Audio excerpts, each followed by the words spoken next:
Hi, I'm Thomas, Believe in the Run, and this is the Roadhawk FF2. FF stands for flight foam. Boom, lots of it.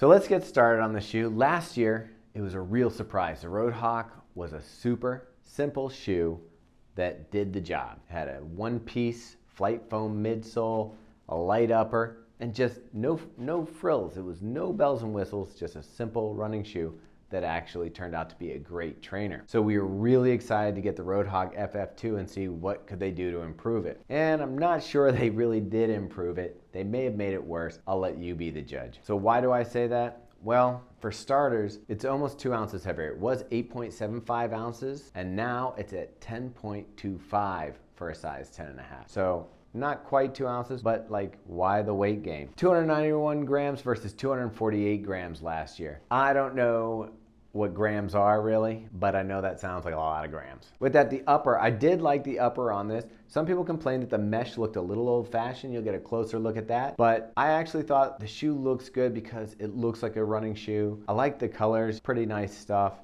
Looks really clean. I didn't mind the mesh upper. I think overall the aesthetic of the shoe is good. Now the fit, true to size. The only issues we had is the day that Megan took it out of the box and ran her first miles, I think it was like an 8-mile run, she got a wicked blister from the heel counter. And at first I was like, well, maybe that's just taking it out of the box first time.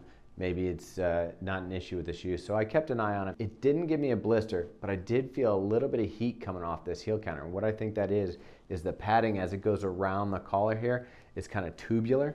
So I think it either takes some time to break it down and break it in so that it's not rubbing your Achilles, or it just might be a bad design that you have to watch out for. Getting down to the midsole, this is where I kind of had a little bit disconnect from the original Roadhawk. If you need extra support, then this heel has it. I don't, I'm a neutral runner, and it almost felt like a decoupling. I almost felt like there's two parts to this shoe, and there isn't. It's got an 8mm drop from heel to toe. The heel comes down, it's got a firm landing, it's very stable, and then as you roll off your stride, you can really feel the forefoot of the shoe. I didn't really like the way that they felt like two different shoes. It's kind of schizophrenic. It wasn't a smooth ride for me. Other than that, the flight foam does a nice job with cushioning. I don't know how they got the different density. Maybe it's just that extra material, but it's very firm in the back, very soft and flexible in the front.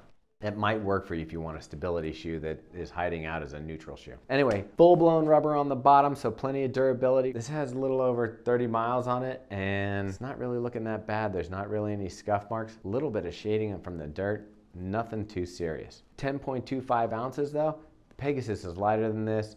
I think there's other shoes that might be a better option than this. If you're a true ASICS fan and you want to stick with ASICS, this is probably my favorite ASICS that's out right now. The ASICS Roadhawk FF2 runs under $100 at 99 bucks basically. But for me, the shoe is just an average trainer. Let me know your thoughts if you've run in it and what you think. Other than it being called the Roadhawk FF2, I'm not sure how much DNA it kept from the original. This is one of the cases where I feel like they should have stuck to the plan, maybe try to lighten up the original one a little bit and keep it simple. Don't know why I had to get heavier. So do me a favor, subscribe to us on YouTube, follow us on Instagram, and like our Facebook page for more of what's coming up and previews of shoes that we'll be reviewing soon. Peace.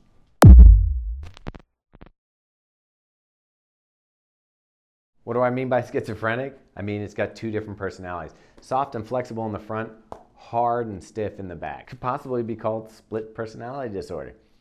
I don't want to give the shoe too much of a psychological overview. Obviously, I only got my psychology degree in my undergraduate degree, so I never went further and actually studied and learned how to diagnose shoes. But I wear them a lot, and that's great. Good boy. Who knows what grams are?